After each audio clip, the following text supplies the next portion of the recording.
Big FM is also reaching out a lot. अभी हमारे दोस्त तो 99% ऑफ विलन्स जितने भी होते हैं उन्हें लोग पसंद नहीं करते हैं। बस वेट ही हो रहा होता है मूवीज में कि कब कब इन विलन्स का दी एंड हो। लेकिन एक विलन ऐसे हैं जिसको हमारी पूरी जनरेशन शिद्दत वाला प्यार करती है। इनफैक्ट जितने भी लड़कों ने लड़कियों ने शिद्दत वाला प्यार किया भी है ना, वो भी इस विलन को अपनी यादों में अपनी प्लेलिस्ट में साथ में रखते हैं। Yes, today we have villain with us. Hi villain, कैसे हैं आप? बहुत बढ़िया। आप कैसे? आपको इंट्रोडक्शन ठीक लगा? बहुत ज्यादा बढ़िया था। Okay, so this is me RJ Apoorva. Big FM पर बहुत सारी बातें मैं आपसे करती हूँ और आज मैं बातें करने वाली हूँ तो वन एंड ओनली विलन से। So villain, will be starting this conversation, but सबसे पहले मैं बात करना चाहूंगी आपके लुक्स के बारे में।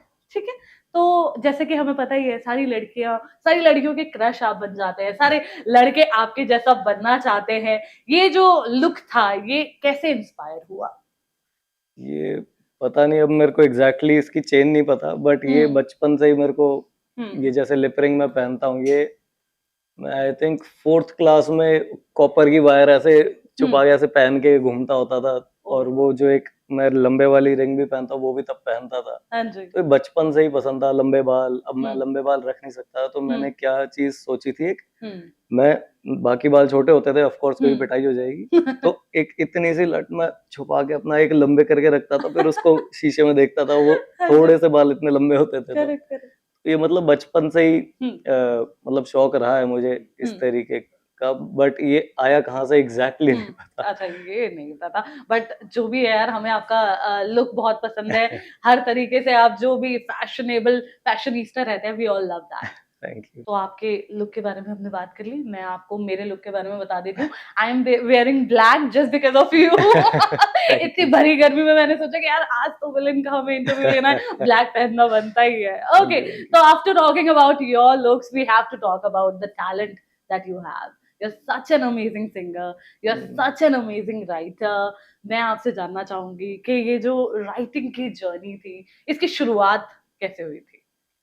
आई थिंक राइटर्स की इन जनरल जर्नी, और आप कह सकते हो आर्टिस्ट की भी, मेरे को मतलब ऐसा तो था नहीं कि मैं आर्टिस्ट बनने वाला हूँ या कुछ मुझे बनना था, बट इवेंचुअली एक आर्टिस्ट ढंग से इसीलिए बन पाता है क्योंकि उसकी बैक स्टोरी में क्या चीज हुई है, क्या उसने कैसे जिंदगी को देखा है, क्या परसेप्शन रहा है, and if he is capable enough to write it down और टू एक्सप्रेस इट।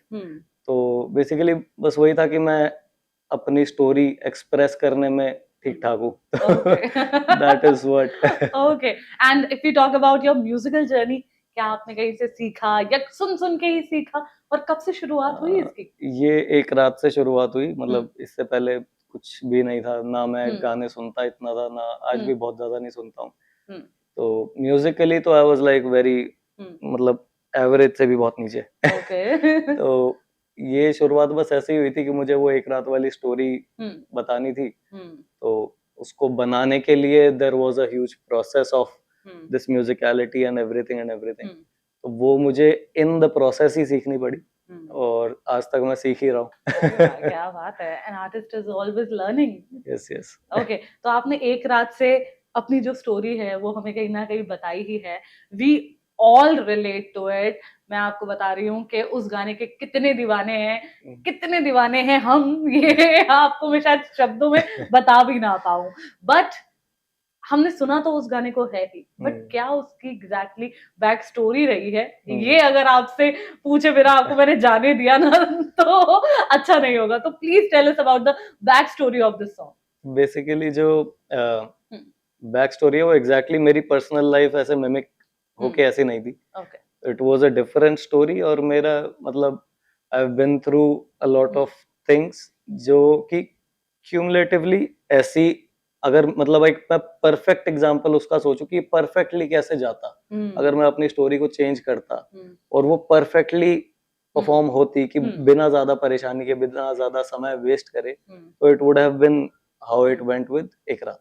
उसमें जैसे वो स्टोरी चल रही है वो ऐसे होनी चाहिए थी कि इतने महीने साल नहीं लगते, डिप्रेशन से बाहर आने में इतना टाइम नहीं लगता, चीजें खराब होने में, एक रात में वो हो सकती थी। तो मैंने वो कंस्ट्रक्ट करा था कि कैसे हो सकती थी। वो सारे फेजेस कैसे आ सकते थे एक ही रात के अंदर। तो वो एक रात इस तरीके से बनाया था कि भाई ये सब चीजें बहुत जल्दी भी हो सकती थी, इतना समय वेस्ट करने की जरूरत नहीं थी। तो कोई अगर देख रहा है तो समझ के कि हाँ ठीक है, थोड़ा सा मैकेनिकल लगता है कि एक रात में, हाँ ठीक है, पॉसिबल नहीं है, but at least you can rewire your brain like that कि ये पॉसिबल है, अभी हो नहीं रहा है बट पॉसिबल है, तो at least I can aim for it. तो थोड़ा सा उसको जल्दी करने का तो एटलीस्ट ट्राई करा ही जाए, बिकॉज जब हमने वो गाना सुना है, वो एक स्टोरी चल रही है, बहुत ही डीप सब कुछ हो रहा है, बट जो एंडिंग है उस गाने की वो बहुत ज्यादा टच करती है। जब वो आप कह रहे हो कि मैं टूटा नहीं हूँ, तेरे पास ही यही हूँ, तो मतलब बेसिकली वो जो एंड है ना, वो उस पूरे गाने को चेंज कर देता है। एंड आई थिंक वो एक मोस्ट इम्पोर्टेंट पार्ट था। मैं आपसे ये जानना चाहूंगी कि सैडनेस के बाद एकदम से उस गाने में जो यू टर्न आया था मोटिवेशन का, हाउ वाज दैट? वही था, आपने देखा भी होगा, गाड़ी का भी यू टर्न लेते हैं। हाँ। तो वो सारी चीजें गाने में मेटाफोरिकली डाली थी जो लोग ज्यादा पिकअप कर नहीं पाते हैं, बट उसमें वो यही दिखाया कि ठीक है, ये सब चीजें तो ठीक है, एक्सेप्ट कर लिया हमने कि हाँ भाई you are going through something, but now what? तो उसका आंसर वो था जो एंड में बताया था कि you need to accept everything that is happening and accept yourself as well, then try to do better. कि अपने आप को बेहतर करने की कोशिश तो हमेशा करनी है। It is not always about I am what I am, ये तो सबसे बेकार बात है। तो अपने आप को बेटर तो करना ही है, but you need to accept yourself first कि okay I am enough, but it is still better to be better. तो उसके जोन में फिर ये गाना चले जाता है कि okay what to do now. तो अपने आप को यू टर्न खुद ही दिलवाना पड़ेगा और उस चीज से वापस आके आगे you have to do something. ऐसा नहीं है, मतलब अगर आपके बेसिकली वो गाने में जैसे झगड़ा दिखाया है, तो वो just for the sake of it नहीं था, वो झगड़ा ये दिखाया है कि when you are being pulled down and you are feeling that you are being pulled down, you have to do something, you have to take the matter in your own hands। तो वो लिया उसने, वो जीत भी गया, वो सब चीजें करी उसने, वो he felt it कि okay I can do something। फिर उसके बाद उसको लगा कि अच्छा मैं कुछ कर सकता हूँ, तो उसने यू टर्न मारा, वो जहाँ जा रहा था वहां नहीं गया, और फिर he did whatever he did। तो वो कंट्रोल फील होता है कि okay you can do something about it, about anything. तो वो कंट्रोल दिखाया है कि ओके मैं जो चाहता हूँ वो कर सकता हूँ, चाहे मैं कितना भी हेल्पलेस फील कर रहा हूँ। तो there are things which you can do, not necessarily to fix the problem, but still there are things to be done, कि आप अपने लिए कुछ फिर भी कर सकते हो। तभी तो वो कह रहे हैं कि ना मैं कभी टूटा था ना मैं तेरे पास ही हूँ। कि ये सब फीलिंग्स है, ये एग्जैक्टली ऐसा होता नहीं है। नहीं, तेरे पास ही हूँ, टूटा नहीं है। एवरीथिंग इज देयर, धरती वैसे ही घूम रही है, आपको लग ऐसा रहा है, तो उसको चेंज करने के लिए आप कुछ स्टेप्स हैं जो आप ले सकते हो। ऐसा नहीं, कभी भी ऐसा नहीं होता कि यू आर क्लोज्ड ऑफ, कि कुछ नहीं हो सकता। You need to bounce back basically. Okay.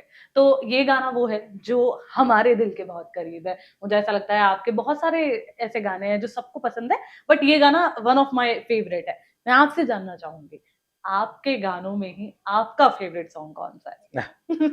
अभी मेरे मतलब ये मेरे थोड़े मल्टीपल गाने ही है ये जो फेवरेट्स हैं। एक रात हो गया, रावण, चिड़िया, सावन है, और अभी एक मैं गाना बना रहा हूँ जो कि एडिटिंग में है, अभी बात भी हो रही थी अंदर। वो गाना भी इन गानों की तरह बहुत इम्पोर्टेंट है मेरे लिए, विजुअली भी एंड सोनिकली भी। तो मतलब मेरे मल्टीपल ही है थोड़े से। काफी आपकी मेहनत है तो ऑफ कोर्स मल्टीपल तो होने बनते हैं, क्योंकि वो बस ऐसे नहीं है कि एक थॉट आया उसको उतार दिया, उसको बहुत प्रोसेस लगती है, तो वो तब तक क्लोज हो जाती है चीज।